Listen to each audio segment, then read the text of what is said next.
Hi everybody, welcome. You are watching this video because you are hopefully going to come into a class, and I want to welcome you. And as I said in the introduction, usually I have time to talk to people about this when they come to class, about being in class and some of the things that they'll hear and how I work and teach. Remotely, we've got to do it a little differently. So welcome and thank you for taking the time to tune into this. It hopefully will just make for a better practice, a better experience for you. So I'm going to go over some of the major cues, verbal cues that I give for class. And the first one is called the heart root.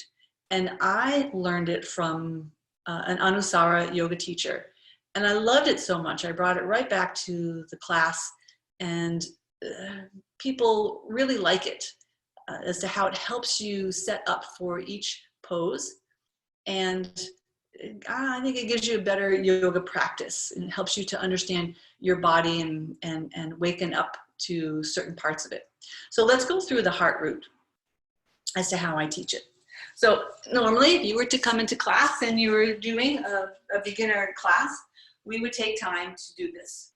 So this will help save time by doing this here.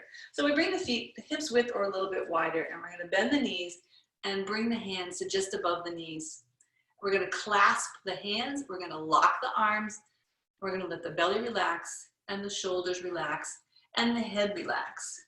So sideways, this is what's happening. Relaxed belly, locked arms. Everything's in my arms and hands. And we know that that's not going to feel good for too long. So we're going to transfer this energy and the strength from the arms to the heart root. So bring attention to the heart, the center of your chest. Bring your inner awareness there.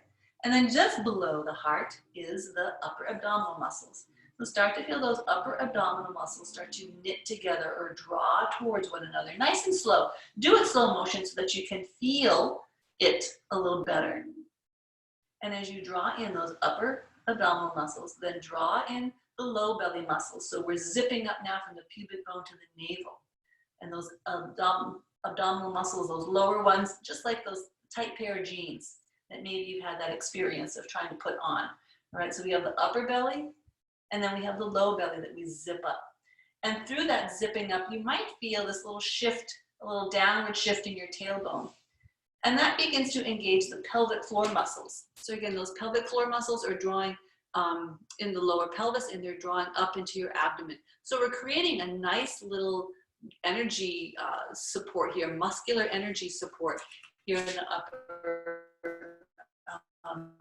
and lower belly and in the pelvic floor. And then go into those legs. So as we make this connection from upper belly to low belly to pelvic floor, then we want to feel these leg muscles start to engage and hug the bones. So they're hugging. They're not like, we're not trying to tense them up so tightly. They're hugging through the upper leg, lower leg, front, side, and back, and inside of the legs. And the feet are also grounded into the floor. And oftentimes, if you feel the feet press down and away, you'll even feel that leg action a little bit more. So we're connecting upper belly, lower belly, pelvic floor, legs, and feet. We're drawing that muscle energy in, we're rooting it to the floor. Now we're ready to roll ourselves up, because we don't do yoga bent over like this, as you know. So as we draw in and root down, we're slowly going to start to stack the vertebrae. Slowly come up. Feel each vertebrae. Keep it connected. Upper belly, low belly, pelvic floor, legs, and feet. Make it a little mantra for yourself so that as you feel this action, and keep it, don't lose it yet. Upper belly, low belly, pelvic floor, legs, and feet. As you do that, maybe you start to feel this energy that starts to draw up and lengthen. Imagine that little string behind your head, the back corner of your head, that lengthens and lifts you up.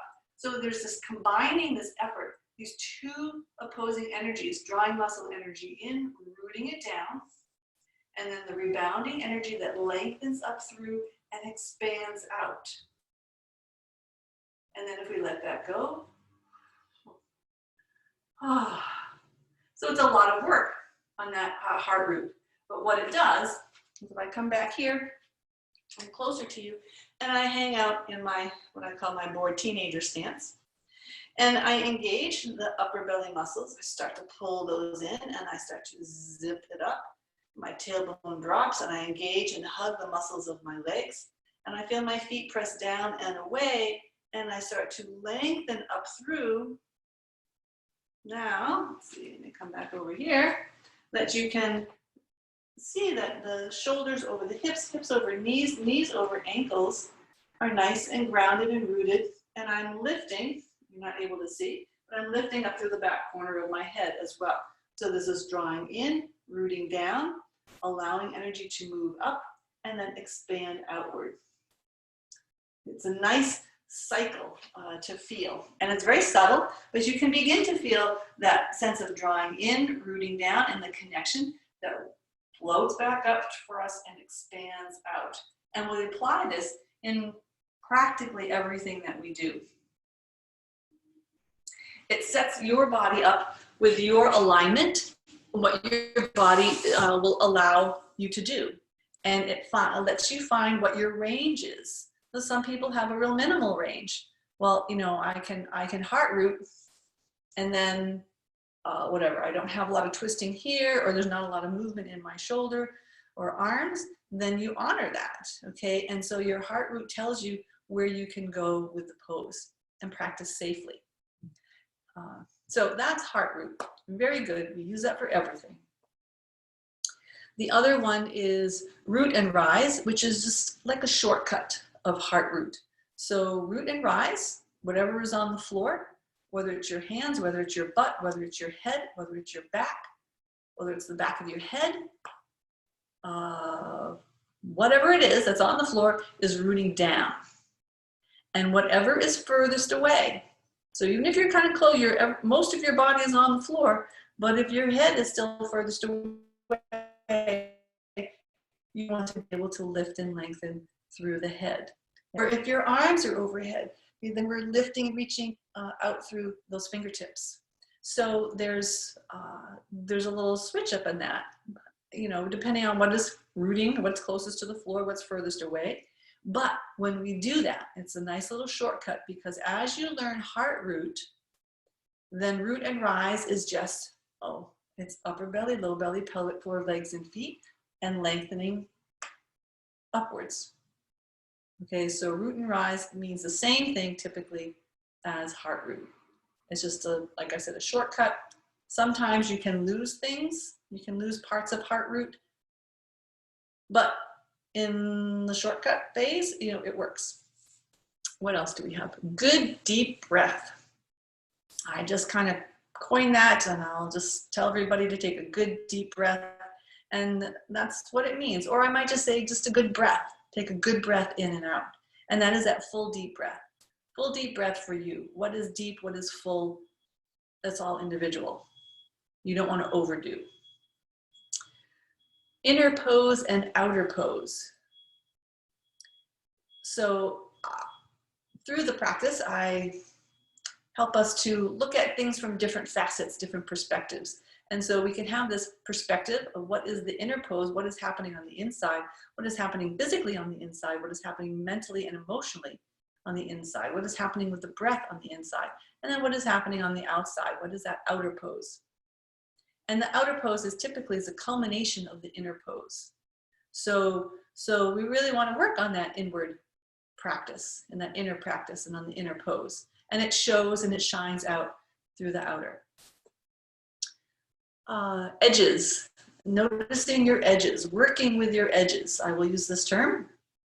And this is the place where taking yourself in a pose, whatever pose it is, taking yourself to that place where just before there is major pain and discomfort, things that are going to create tension, physical tension, mental tension in you.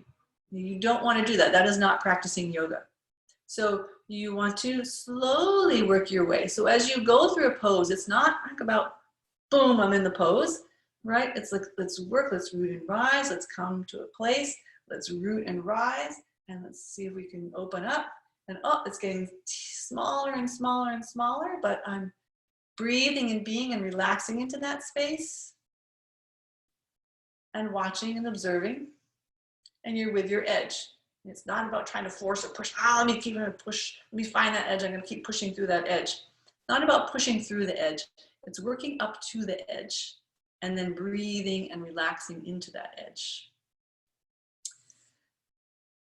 Breathing into sensation. So this is a tool that comes out of Kripalu Yoga, old Kripalu Yoga. And this is using your breath to help release tension in the body. So oftentimes, for many of us at hip openers, we'll find this in a hip opener. Sometimes if the low back is a little cranky, sometimes up in the shoulders, the neck, anywhere that we are having sensation. So we're having that observation that there is we could be moving towards discomfort, towards pain. We don't want to do that.